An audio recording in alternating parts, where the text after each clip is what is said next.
주시는 하나님의 말씀 구약에서 신약에서 이렇게 두 군데에서 보겠습니다. 먼저 구약성경 창세기 4장에서 보겠습니다. 창세기서 4장 1절로부터 보겠습니다. 구약성경 5쪽 제일 앞부분입니다. 창세기 4장 1절에서 8절입니다. 아담이 그의 아내 하와와 동침하며 하와가 임신하여 가인을 낳고 이르되 내가 여호와로 말미암아 득남하였다 하니라. 그가 또 가인의 아우 아벨을 낳았는데 아벨은 양치는 자였고 가인은 농사하는 자였더라. 세월이 지난 후에 가인은 땅의 소산으로 제물을 삼아 여호와께 드렸고 아벨은 자기도 양의 첫 새끼와 그 기름으로 드렸더니 여호와께서 아벨과 그의 제물은 받으셨으나 가인과 그의 제물은 받지 아니하신지라. 가인이 몹시 분하여 안색이 변하니 여호와께서 가인에게 이르시되 내가 분하여 하면 어찌 됨이며 안색이 변하면 어찌 됨이냐. 네가 선을 행하면 어찌 낯을 들지 못하겠느냐. 선을 행하지 아니하면 죄가 문에 엎드려 있느니라. 죄가 너를 원하나 너는 죄를 다스릴지니라. 가인이 그의 아우 아벨에게 말하고 그들이 들에 있을 때 가인이 그의 아우 아벨을 쳐 죽이니라. 아멘. 신약성경은 누가복음 18장에서 보겠습니다. 누가복음 18장 9절입니다. 신약성경 126쪽입니다.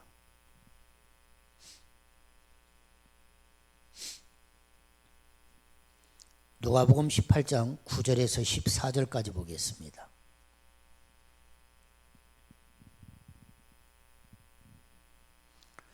구절로부터 봉독합니다. 또 자기를 의롭다고 믿고 다른 사람을 멸시하는 자들에게 이 비유로 말씀하시되 두 사람이 기도하러 성전에 올라가니 하나는 바리새인이요 하나는 세리라.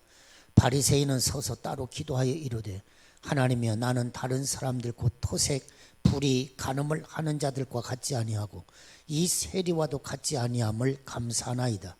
나는 일회에 2번씩 금식하고 또 소득의 11조를 드리나이다 하고 세리는 멀리 서서 감히 눈을 들어 하늘을 쳐다보지도 못하고 다만 가슴을 치며 이르되 하나님이여 불쌍히 여기소서 나는 죄인이로소이다 하였느니라. 내가 너희에게 이르노니 이에 저 바리새인이 아니고 이 사람이 의롭다 하심을 받고 그의 집으로 내려갔느니라. 무릇 자기를 높이는 자는 낮아지고 자기를 낮추는 자는 높아지리라 하시니라. 아멘. 그리고 이제 한 주간이 고난주간이 시작이 되어집니다. 이 사순절기라고 하는 거 40일이죠. 주일을 빼고 난 40일입니다. 부활절까지. 또 뭐 고난주간, 어떻게 보면 이런 사순절 고난주간이라고 하는 것은 이 특징이 죄 사함입니다. 예수님의 십자가, 그 십자가 보혈의 은총을 힘입고 죄 사함 받는 것이거든요. 그래서 죄 사함 그리고 구원이라고 하는 큰 주제가 이 사순절 그리고 고난주간의 주제인 것입니다. 죄가 무엇이냐 하고 물었습니다. 그랬더니 7살 아이가 이렇게 대답했다고 그래요. 집 없는 거 그랬대요.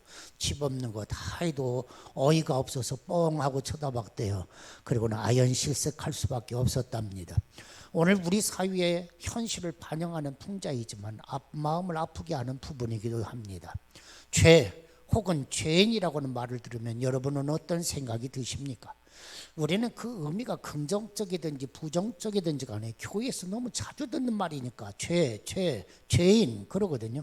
그래서 우리는 너무 무감각한 반응을 보이는 것이 우리 모든 교회 성도들의 특징이 아닐런지 모르겠습니다. 그러나 이 죄 문제는 원초적인 문제입니다. 사도 바울은 이야기하기를 로마서 3장 10절에서 모든 인간은 죄인이다. 의인은 하나도 없다 그랬습니다. 어거스틴도 그렇습니다. 선을 행할 수 있는 능력이 인간에게는 원천적으로 존재하지 않는다. 따라서 죄는 인간의 힘으로는 극복할 수 없으며 하나님의 은혜로만 해결할 수 있다. 어거스틴도 그렇게 이야기를 합니다. 사실 이러한 믿음은 서구인의 세계관의 핵심을 이룹니다.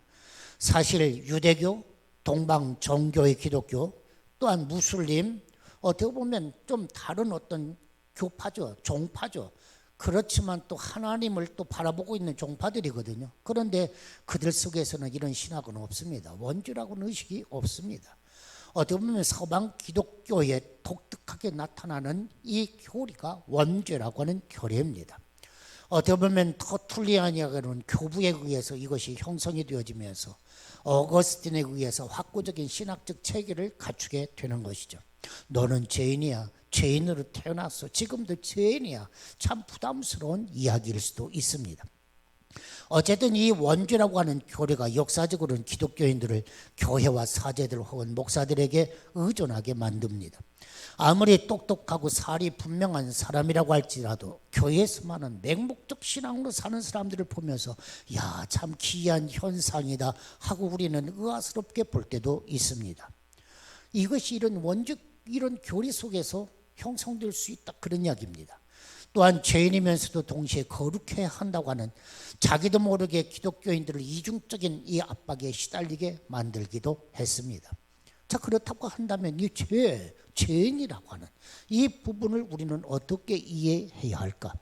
우리는 이 원죄에 대한 교리를 어떻게 정리해야 할까? 오늘 본문에 있는 말씀을 보면서 특별히 예수 그리스도의 십자가, 이 구속의 은총, 이 십자가를 보면서 우리는 한번 정리해 볼 필요가 있는 것이죠.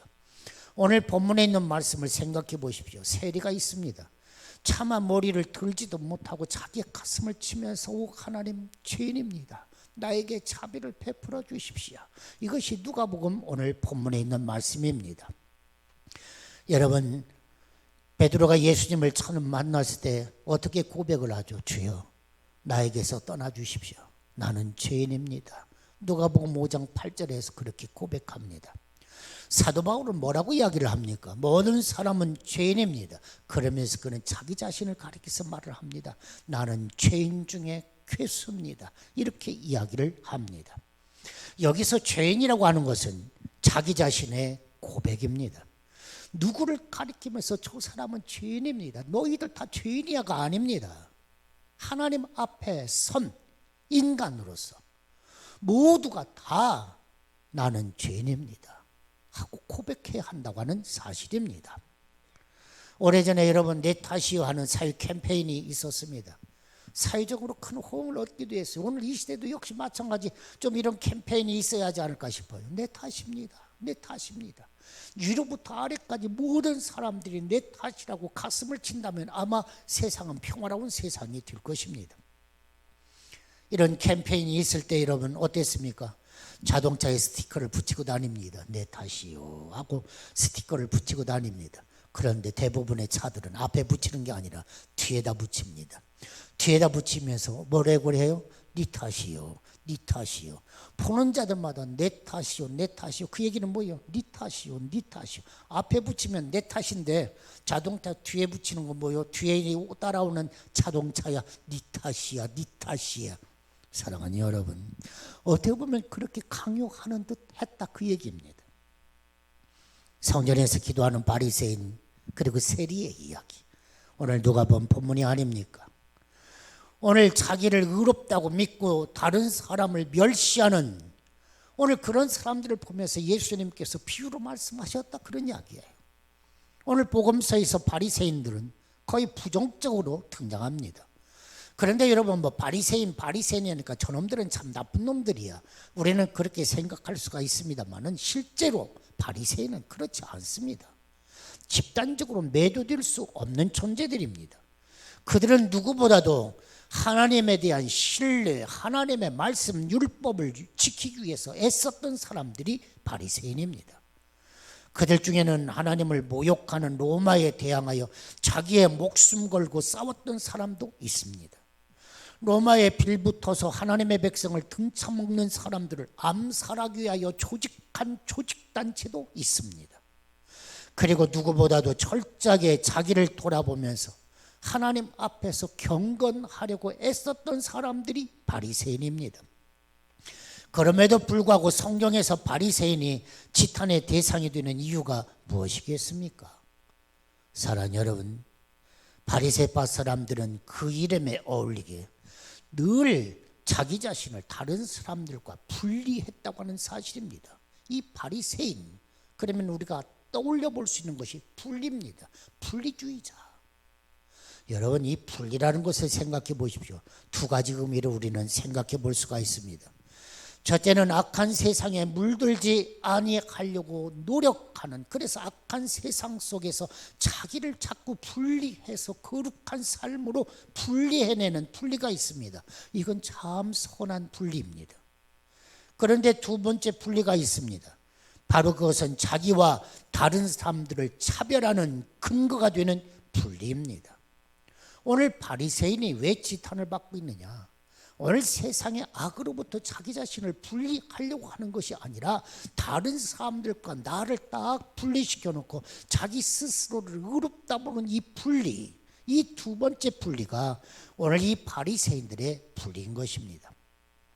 오늘 등장하는 바리새인은 하나님께 감사를 합니다. 그러면서도 그가 그 다음 하는 이야기를 보십시오. 나는 빼앗는 자나 불의한 자나 가늠하는 자 같은 다른 사람들과 같지 아니하고 더구나 나는 이 세리와 같지 아니합니다. 바리새인이 그렇게 기도하고 있는 것입니다. 그런데 놀라운 건 예수님은 이 바리새인을 결단코 의롭다고 인정하지를 않았습니다. 바리새인의 감사 기도는 다른 이들을 죄인으로 규정할 뿐 자기 자신을 가리켜서 죄인이라고 고백하지 않습니다.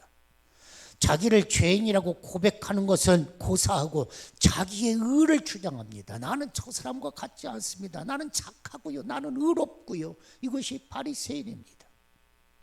오늘 바리새인은 이름 그대로 세리를 왕따시키고 있습니다. 나는 저런 세리하고는 달라요. 그러나 놀라운 건 성경은 예수님께서 이 바리새인을 왕따시키는 것입니다. 너는 의롭지 않아. 너는 죄인이야. 하고 예수님이 오히려 그를 왕따시키고 있다고 하는 사실입니다. 사랑하는 여러분, 식물들도 다른 식물들을 공격합니다. 이걸 가리켜서 타감작용이라고 합니다. 화학물질을 배출해서 다른 식물들의 생장을 억제시킵니다. 특히 번식력이 강한 것들이 그렇습니다. 북아메리카 외래종이 심하답니다. 개망주, 미국 쑥부쟁이, 돼지풀, 어떻게 보면 우리가 흔히 보는 어떤 공터나 이런 야산에 군락을 이루면서 막 번식해 들어갑니다. 다른 식물들을 자라게 못하게 합니다. 화학물질을 심하게 발산시켜서 다른 물질들이 어떻게 보면 땅에 정착하지 못하게 만들어 버립니다. 그런데 이런 타감작용은 단기적으로는 다른 식물들을 자라지 못하게 하고 자기가 세력을 확장하게 할 수 있을는지 모르나 오래되면 결국은 이 못된 화학물질이 배출돼서 땅이 변합니다. 땅이 변하면 자기 자신도 그 땅에서 살지를 못합니다. 다 죽고 만다고 하는 사실입니다. 오늘 세리는 자신의 죄인됨을 탐식하면서 하나님의 자비를 구하고 있습니다. 자비를 베푸소서. 여러분, 여기에서 자비를 베푸소서 하는 말은 호의를 가지다, 진정시키다, 화해시킨다, 그런 의미를 가지고 있습니다. 세리는 남을 생각할 겨를도 없습니다. 세리는 철저하게 하나님과 자기 관계를 돌아봅니다. 그러면서 세리는 철저하게 하나님 앞에 나는 죄인입니다. 하나님, 나는 당신이 필요합니다. 세리는 그렇게 기도하고 있는 것입니다. 하나님과 화해하기를 원합니다. 이것이 자비를 베푸소서, 그런 이야기라고 그랬죠. 화해. 하나님, 나는 하나님과 화해하기를 원합니다. 멀어진 관계가 회복되기를 원합니다. 이것이 세리의 기도입니다. 결국 세리는 당시의 사회적 정황으로 보아서는 죄인임의 분명합니다. 그런데 놀라운 건 예수님으로부터 의롭다 인정받게 되는 것입니다. 여러분, 당시의 죄인이 누구입니까? 율법을 지키지 못한 사람들이 죄인입니다. 사람에게는 한데 사람 취급을 받을 수 없고 하나님의 백성에게는 한데 하나님의 백성으로서의 자부심을 가질 수 없었던 사람들이 당시의 죄인이에요. 오늘 바리새인이 저 사람과 같이 아니한 것을 감사한다고 이야기하고 있는데 그렇게 배척당했던 사람들입니다. 이 죄인이라고 하는 것은 유대인 지도자들에 의해 만들어진 것입니다. 나는 죄인입니다. 사랑하는 여러분, 나는 죄인입니다. 이 고백은 다른 사람을 규정하기 위한 것이 아닙니다. 철저한 자기 자신의 고백이어야 하는 것입니다. 이러한 자기 고백을 바탕으로 할 때 모든 사람은 죄인이다, 이렇게 말할 수가 있는 것입니다. 다름을 다름으로 인정하지 않고 차별의 근거로 삼는 사람, 자기의 의로움을 내세우고 다른 사람을 규정하거나 멸시하는 사람은, 모든 사람은 죄인이라고 외치면서도 아니 나는 말고, 이런 사람입니다. 나는 말고 모든 사람은 죄인입니다. 오늘 창세기에 있는 말씀을 보았습니다마는 최초의 살인자 가인 이야기입니다. 그는 자기와 동생의 다름을 인정하지를 않습니다. 그 다름을 분노로 바꿉니다. 그는 아벨을 틀로 끌어내 그를 죽이고 맙니다. 가인의 문제점이 무엇입니까? 가인은 자기를 돌아보지 않았어요. 하나님께서 왜 내 재물은 받지 않으셨을까? 하나님이 왜 아벨의 재물만 받으셨을까? 자기 자신을 돌아보지를 않습니다. 자기 자신을 하나님 앞에 선 존재로 성찰하지를 않습니다. 그래서 그는 살인자가 됩니다. 그는 죄 없는 아벨이 땅에 피를 흘리며 죽게 만듭니다. 억울하게 죽은 아벨의 피가 땅에서 호소한다. 하나님이 그랬어요. 가인은 생명을 허무하게 만들었고 억울한 죽음을 세상에 불러왔습니다.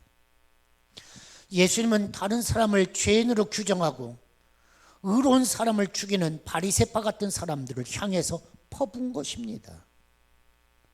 아벨의 피가 너희에게 돌아갈 것이다. 마태복음 23장 35절에 있는 말씀이죠.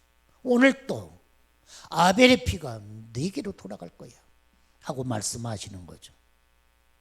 모든 사람은 죄인이다, 이 말을 제대로 사용한 목사가 있었습니다. 히틀러의 지배하에서 모네포와 함께 독일의 고백교회를 이끌어왔던 목사님, 바로 칼 바르트라고 하는 목사입니다. 칼 바르트는 하나님과 인간 사이에는 절대적인 간격이 있으며 그것은 인간이 죄인이기 때문이라고 말합니다. 바르트가 모든 인간은 죄인일 수밖에 없다고 강조한 이유는 교리와 전통으로 사람을 사로잡으려고 하는 의도와 정반대 입장에 서 있었기 때문입니다. 바르트는 모든 교회가 히틀러의 독재와 전쟁을 지지하고 히틀러를 가리켜서 이 대단히 위대한 영도자, 우리의 구원자 하고 교회가, 성도들이 히틀러를 가리켜서 그렇게 찬송하고 있을 때 바르트는 히틀러를 향해서 외칩니다. 모든 인간은 죄인이다. 모든 인간은 죄인이다. 하나님 앞에서 모든 인간은 죄인이다. 히틀러, 당신도 독일 국민들을 위해 군림하는 하나님이 아니야. 당신도 우리와 똑같은 인간이야. 그리고 당신도 죄인이야. 당신이 사람들을 위해서 하나님처럼 행세할 근거가 없어. 당신도 죄인이야 하고 외친 게 칼 바르트입니다. 악한 현실은 엄연히 존재하는데 책임질 사람이 없는 사회, 그리고 책임져야 하는 지배자들을 향한 당연한 외침인 것입니다. 사랑하는 성도 여러분, 사순절기, 특별히 고난주간은 침잠하는 절기입니다. 침잠, 자기를 성찰할 수 있는 시간이다, 그런 이야기예요. 한 걸음 두 걸음 뒤로 물러서는 거, 이게 침잠입니다. 이 큐티가 그렇지 않습니까? 한 걸음 두 걸음 뒤로 물러서서 하나님 앞에, 말씀 앞에 서서 엎드리고 자기 자신을 돌아보는 것, 이게 고난주간입니다. 가정에서 부부의 관계를 돌아보고 자녀들과의 관계를 살피고 교회에서는 교우들과의 관계를 돌아보고 함께 활동하는 모든 사람들과의 관계, 그 속에서 나라는 사람은 누군가 한번 의미를 찾아보고 반성할 것이 있으면 크게 반성해야 하는 절기, 바로 그것이 고난주간입니다. 그동안 소홀히 했던 관계, 아니면 더 좀 치열하게 살지 못했던 삶, 그리고 앞으로의 계획들, 이런 것들을 좀 더 고민해야 하는 절기, 바로 그것이 고난주간이라고 하는 사실입니다. 사랑하는 여러분, 한 번 더 나를 돌아보시기 바랍니다. 너는 하나님의 말씀 앞에서 바르게 서 있는가? 질문 앞에 한 번 좀 자신을 돌아볼 수 있기를 원합니다. 매일, 아니면 한 주간마다, 아니면 한 달마다, 아니면 이런 절기를 맞을 때마다 한 번 나를 돌아보아야 합니다. 나는 하나님 말씀 앞에 바르게 서 있는가? 나는 신앙 공동체의 한 일원으로서 적극적으로 사랑하며 살고 있는가? 한번 우리는 스스로에게 물음을 던져야 합니다. 너 하기 전에 내가 말입니다. 너는 이 마음을 품으라.